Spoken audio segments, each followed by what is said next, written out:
Steve Wozniak, thank you very much for joining us here at the Ronald Reagan Presidential Foundation and Institute. Is it okay if I call you Woz? Perfect. Wonderful. Yeah. Well, thank you, Woz. We really appreciate the time. Let's dive right in. You and Steve Jobs were among those who received the first ever National Medals of Technology from President Reagan in 1985 at the White House, the highest U.S. honor for achievement in technological progress. And today, the story continues with the workers who built the computer in a child's room, the engineers who designed the communications satellite that silently rotates with the Earth, shining in the sunlight against the blackness of space, and the men and women of skill and determination who helped to put American footprints on the moon. And you are heroes, each one of you just as surely as were Thomas Edison and Alexander Graham Bell. And next we have a couple of old-timers, Stephen P. Jobs and Stephen G. Wozniak, Apple Computer Incorporated, for their vision and foresight in the development and introduction of the personal computer, which has sparked the birth of a new industry, extending the power of the computer to individual users. Mr. Jobs and Mr. Wozniak.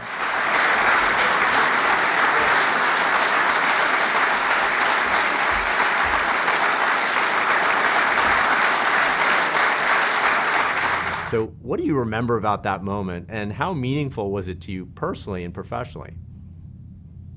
Well, I was kind of young and naive all my life, so a little immature, and I didn't know what real big-time awards, ceremonies, and galas were and things like that. I didn't go to them. It wasn't part of my life. So, it was really more an adventure of getting to see how it's done and listening to an explanation of what the National Medal of Technology was about. And I was seated at a table right next to the Vice President, George Bush.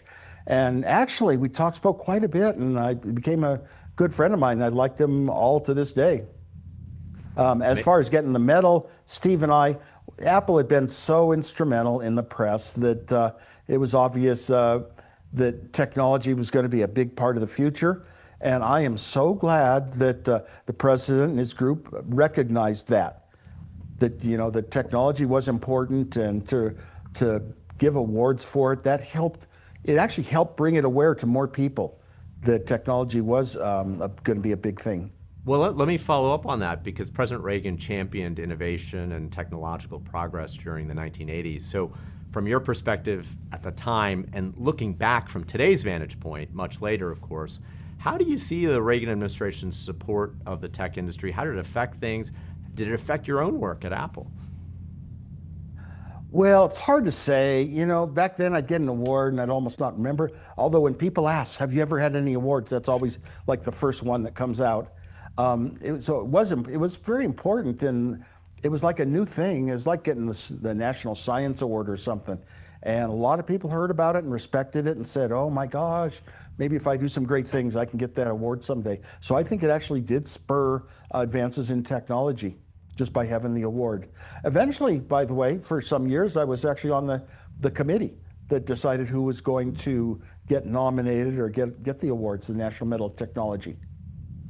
Well, the interview we're conducting today has many Apple products that are actually a key part of the technology behind how we're doing this interview. And you famously built the Apple I and Apple II. By the way, I had an Apple II growing up as a kid.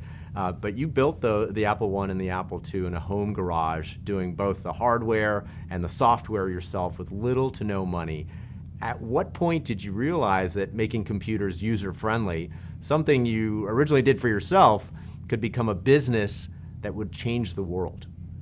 The garage was used for a little bit of transfer of materials later on, but everything was designed totally in my apartment and my cubicle at Hewlett-Packard.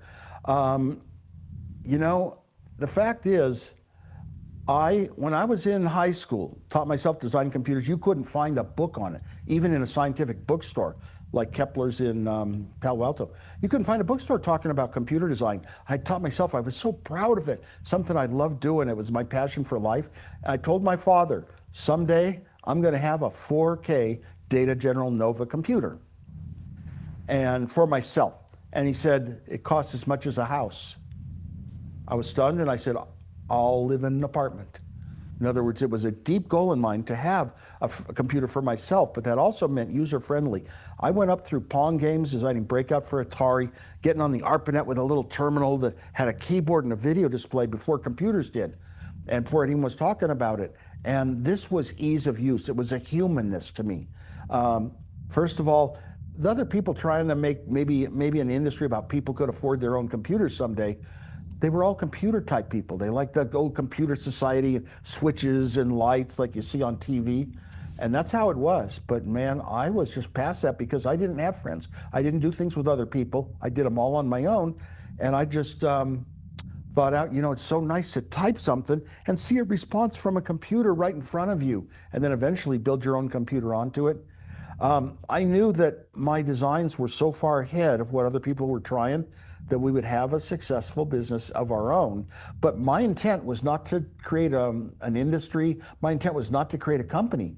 It was just to get my computer designs out to the world, and I wanted, more than anything else, engineers to look over my designs on paper and say, whoa, see the genius that was in them. That was my big motivation.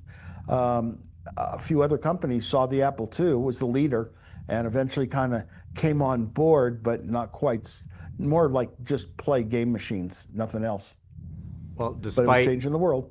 Despite those humble origins, you did say in an interview that you had two things in your favor. They're kind of non-intuitive. One is that you had no money and you had no training. So can you elaborate on that and how those were things in your favor? Yes. I would sit down with a piece of paper and an idea of a way to build a computer or any other project. I did a lot of electronic projects in those days, including the first hotel movie system. But I'd sit down on paper and start drawing what chips might have the technology that would build up to my idea, my final product.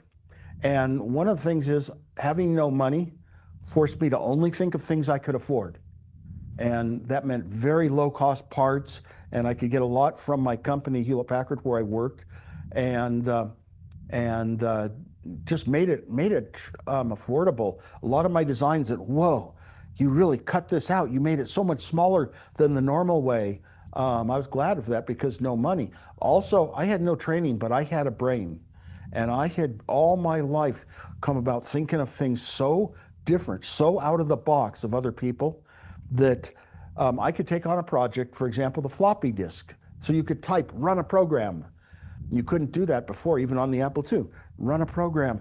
And I had no experience with disk, hardware, or software.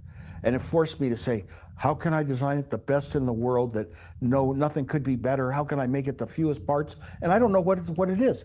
So when I finished and I had 8 chips, I thought, all these other products that are out there that have 50 chips, including a huge, big, complex one doing the whole job. I said, they must be doing more than me.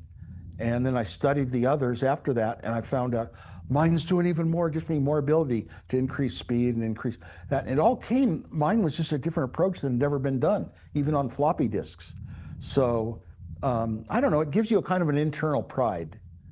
Yeah, as far as that floppy disk, that was my only key to getting to Las Vegas with the company. When they first allowed personal computers into the Consumer Electronics show, I wanted to go to Las Vegas, but they were only going to send 3 marketing people, not an engineer.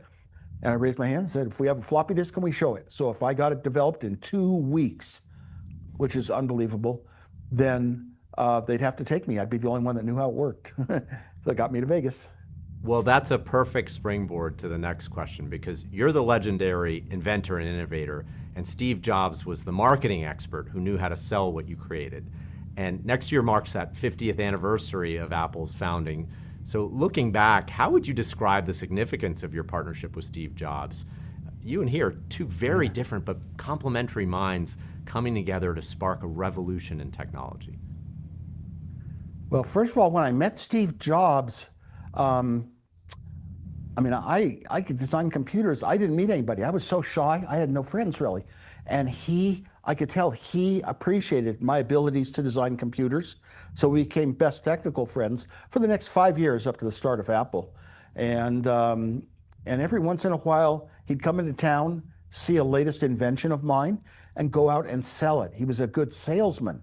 And marketing-wise, though, I'll tell you, after Apple started with the Apple II computer, my computer, that was the only thing the only successful product in computer Apple had for the next 10 years that made money. And so he was starting a company with a great product, and he was a good salesman. He tried to do marketing and create, here's what the next computer should be, here's what the next computer should be. And he didn't come from a technical background, so they all failed. But thank God he got the word out. He expressed the word about my Apple II computer so well. He really did a great job. And that's how we worked together. Never, ever an argument. We were just complimentary friends. I sat in engineering. I didn't want to talk to the press. Steve wanted to be very well known as the mind behind computers, and he got what he wanted, and I got what I wanted. Fascinating. Well, you've always been known as a guy who likes to have fun, especially using technology. Is it true that you once used a homemade device to call the Vatican and asked to speak to the Pope, pretending to be Henry Kissinger? And what's the story behind that? And do you have a good Henry Kissinger impersonation? Yeah, in 1971, there was an article in Esquire magazine about these people, the engineers that traveled around the country and plugged into payphones, and they set up networks all over the world, and they had a device that could make free phone calls, a blue box. It was fiction. And I called up Steve Jobs, and I started reading it to him. And I said, this sounds too real to be fiction. And we ran down to the one place we could check a top technical library, Stanford Linear Accelerator Center, the top physics research place in the world at the time. And smart people, the smartest people in the world, don't lock doors. So we could drive in on a Sunday, find a door open on the main building, get to their library. We started studying stuff. Yeah, we found out, yes, this blue box real. Here are the tones you have to put into a phone. Just put tones into a US phone and you can make calls anywhere in the world. And so we practiced with that a bit. I was in college, and Steve said, hey, we should sell this, and started selling some of them. I kind of regret that. But one time, whenever we did a sales, I did a promo for like a minute and a half, whatever, and I forced them to record it. They had to record it. And I would do some interesting phone call, like call Paris and make a reservation. And one time called Italy, and we're trying to sell a blue box, and I asked for Rome in word, and then I asked for the Vatican. Then I asked for the Pope. I said I was Henry Kissinger, just like this, with Richard Nixon at the summit meeting in Moscow. They said, it's only 5:30 here in the morning. He's not up yet. I said, I'll call back in an hour. So when I called back, I used a real Henry Kissinger impersonation, and I got up to the bishop that was going to be the translator, and he said he had just spoken to the real Henry Kissinger. Wow. Well, I mean, you must have had a lot of fun with that. So thank you for sharing that. Look, you helped usher in the personal computing revolution. Can you compare the impact of the internet's rise in the 90s to the rapid progress of artificial intelligence and other technologies that we're seeing today? And do you see similar patterns or different risks and opportunities? What are your thoughts on that? Sponsoring economic opportunity, you've got to sort of know where it is. And there's all sorts of hypes all the time about the next biggest thing. What if people said, oh, do you think that personal computers are going to change the world for the good? AI is the same category. AI can do some amazing things that we can't quite explain. And every time we read something that is very grammatically correct, we believe it. So that's a problem that we have to deal with. Everyone recognizes. And how do you be the editor? How do you be skeptical? So that's one issue.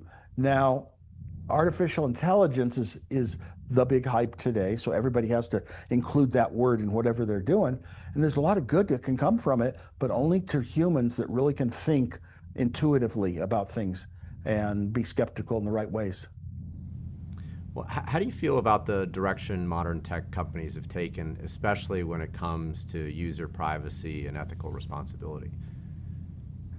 Okay, when I developed the personal computer, we went for a couple decades, 70s, 90s, a couple of decades where you bought a product, you set it up the way you wanted it, you used it in your business, and you kept using it for more things. And then came in the late 90s, the dot-com era. Social web was formed and the cloud came about. And now instead of buying a product that's useful, you have to subscribe to this, subscribe to that, subscribe to 20 different things, subscribe to 100 things just to use them, just because you might want to stream something someday on this site. And I really reject that a lot. It didn't come. Here, once you have a product, it just stays and it works. You learn where your fingers go, where your hand goes. Your muscle memory leads you to solving a lot of things. So we lost that ever since the internet. The internet kind of spoiled things for the person who just wants something they own themselves. Like in Russia, you couldn't own land, we were taught when we were young. And this was something you owned, but now you feel like, oh my gosh, they just changed something today. Where I used to go to get to solve a certain kind of problem doesn't work anymore. I've got to figure it out, find a new place.